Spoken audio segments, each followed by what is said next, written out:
Narito ang balita ngayon. 14 na volcanic earthquakes ang naitala ng Bukalkan Taal sa loob ng 24 oras ayon sa PHIVOLCS. Kabilang na dito ang 4 na volcanic tremors. Sa inilabas na bulletin ng PHIVOLCS, tumagal ang tremor ng 2 hanggang 3 minuto. Naglabas din ito ng 3,504 na toneladang sulfur dioxide nitong April 22 at plumes na may 600 metro ang taas na napadpad sa Timog Kanluran at Kanlurang Hilagang Kanluran.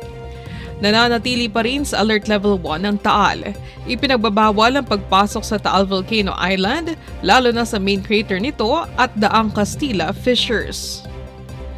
Yan ang balita sa oras na ito. Sa ALTV News, una, ang tama at totoo. Sundan ang mga balita sa ALTV News PH sa Facebook. Manatiling nakatutok sa All Radio 103.5. Ako, si Michelle Giliang.